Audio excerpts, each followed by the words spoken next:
Bonjour et bienvenue à Pause Bible, 15 minutes chaque semaine pour nous recentrer sur la vérité biblique. Et nous arrivons au 20e chapitre du livre La Genèse que nous lirons en entier.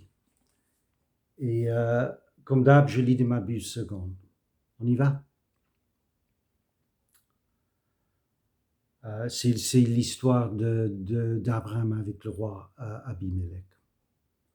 Abraham partit de là pour la contrée du Midi. Il s'établit entre Kadès et Shur et fit un séjour à Guéra.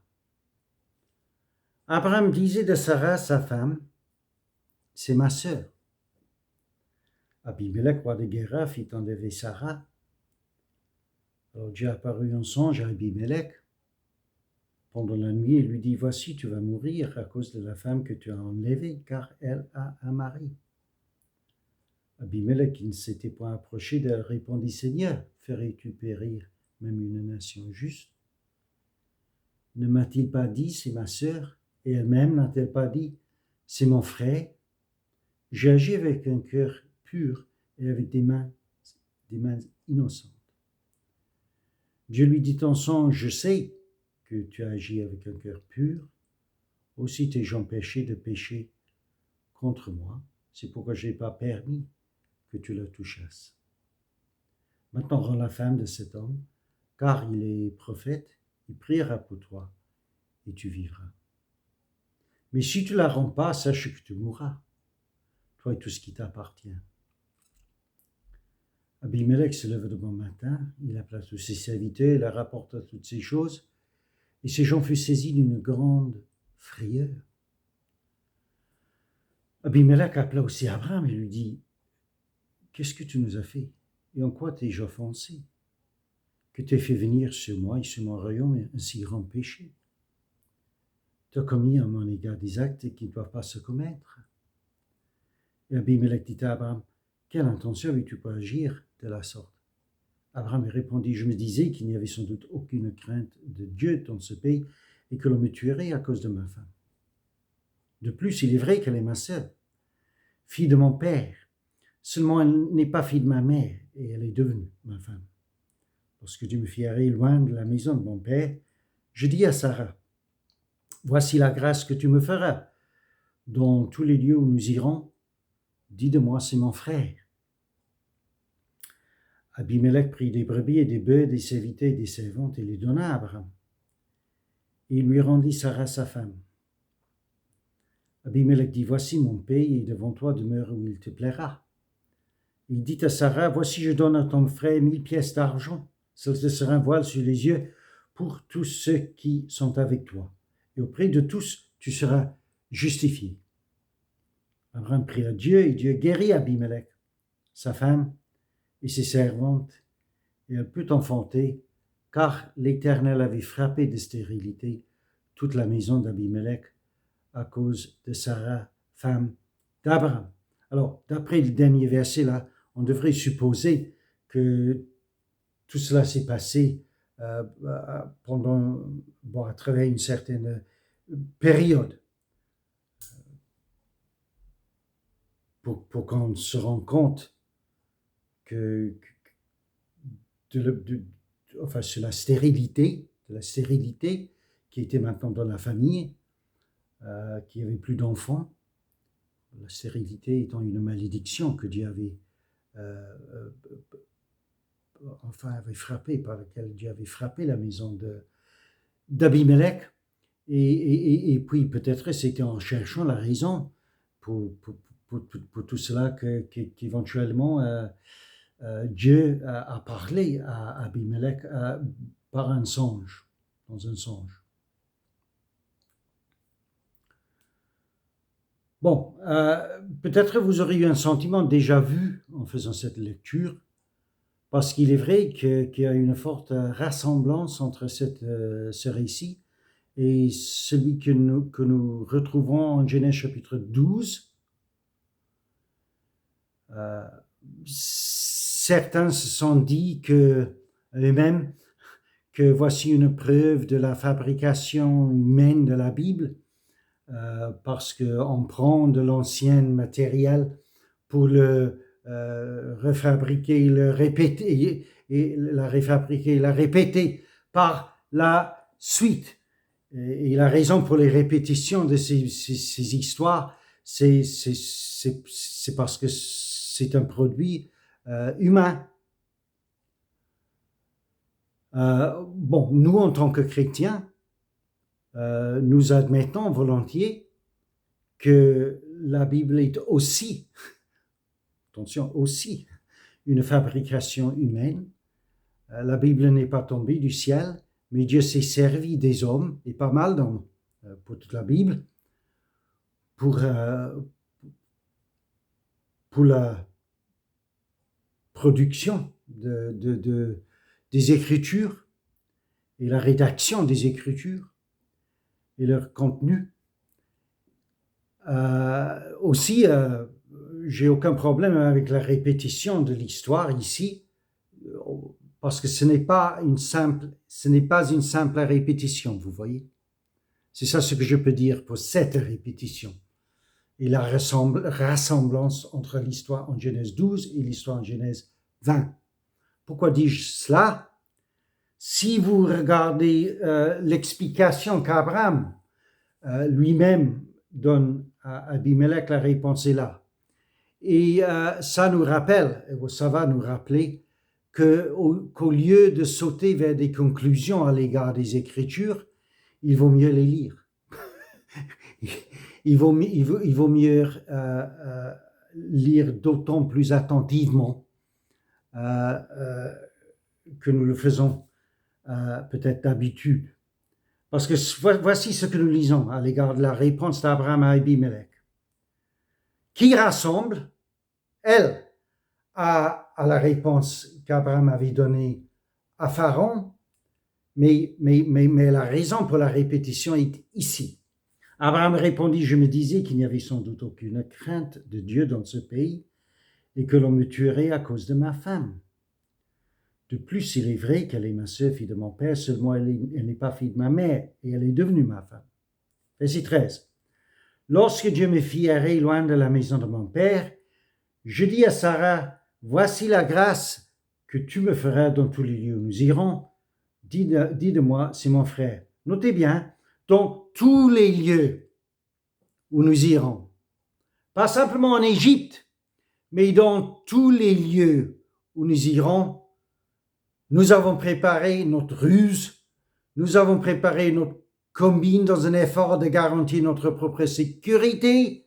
Voici ce que tu diras, voici ce que nous ferons dans tous les lieux où nous irons. Alors, il n'est en rien étonnant que ce qui s'est reproduit ici, oui, c'est vrai, nous l'avons déjà vu, la même ruse, la même combine, avec les mêmes résultats aussi, en Genèse chapitre 12. Mais l'explication pour la répétition est dans la lecture elle-même.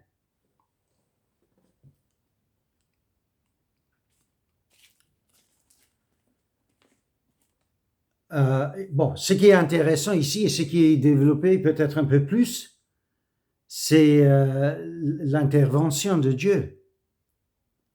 Parce que nous devons avant tout, nous croyons, nous disons des fois, oui, je lis l'histoire d'Abraham, je lis l'histoire de Jacob, je lis l'histoire d'un tel ou un tel dans la Bible. Mais l'histoire en premier, c'est l'histoire de Dieu qui agit. Dieu qui intervient. Dieu qui,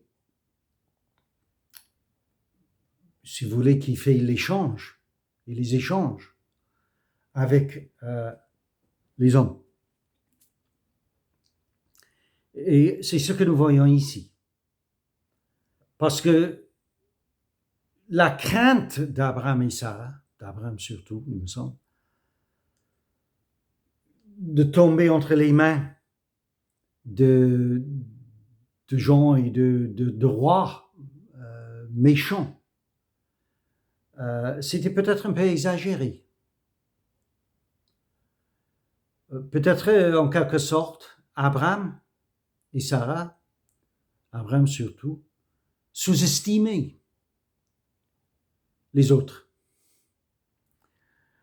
Parce que la réaction de ces deux rois, de Pharaon d'abord et maintenant d'Abimelech, enfin, ils n'ont pas branché, ils n'ont pas hésité de faire réparation, de répondre à l'Éternel d'abord, de la renvoyer, Sarah, le plus vite possible, en apprenant ce qu'ils apprennent. Et de protester, comme nous voyons pour Abimelech ici, de protester leur propre innocence, tout en voulant à Abraham de les avoir mis dans une situation grave, une situation difficile, une situation où il risquait de pécher, parce qu'il-même, il est clair, surtout après l'intervention de Dieu lui-même, que ces hommes, ces deux rois, sont sensibles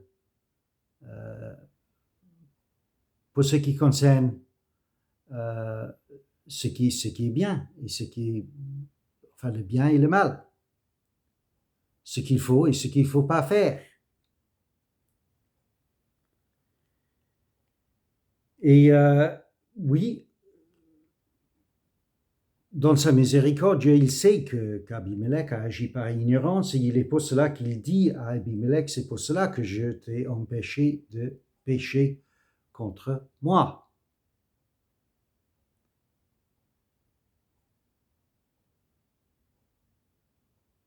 Abimelech, il ne savait pas au juste ce qu'il avait fait.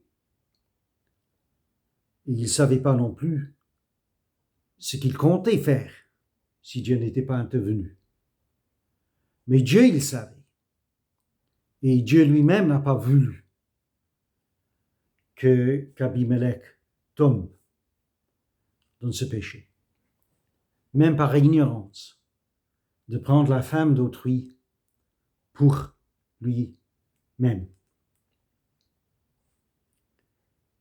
Et nous voyons aussi que les serviteurs, quand ils apprennent, quand Abimelech sûrement, il leur raconte ce qui s'est produit, et quand les serviteurs eux-mêmes d'Abimelech apprennent ce qui s'est passé, nous lisons dans le verset 8 que ces gens furent saisis d'une grande frayeur. C'est-à-dire, c'était comme Abimelech, c'était des gens sages, avec des scrupules, plus sages et plus scrupuleux qu'en pensait Abraham et Sarah.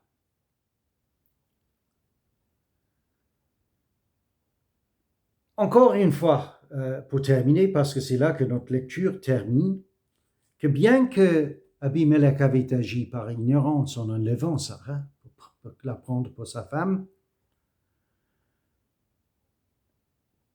et bien que Dieu allait corriger la situation, en attendant, parce que ça, ce qui s'est passé au cours d'un certain temps, une certaine période, il me semble, juste assez de temps pour que peut-être Abimelech et sa famille se rendent compte que tout va mal, parce que Dieu a frappé leur maison,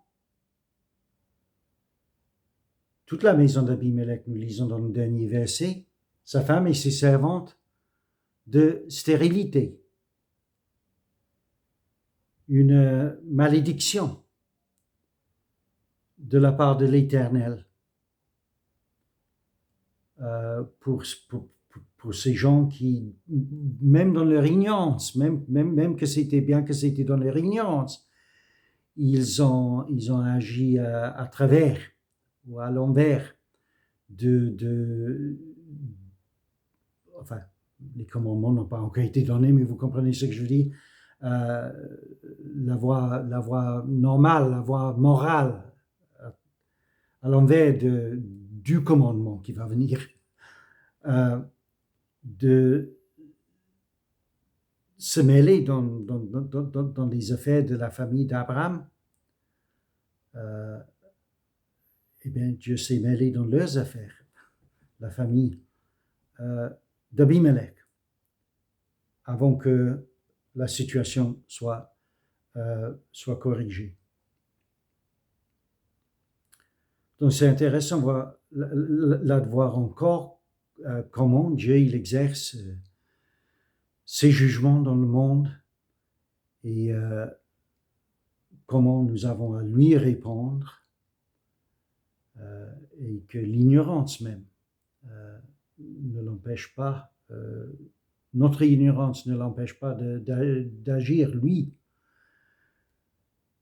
Oui, nous avons à répondre à notre juge et créateur.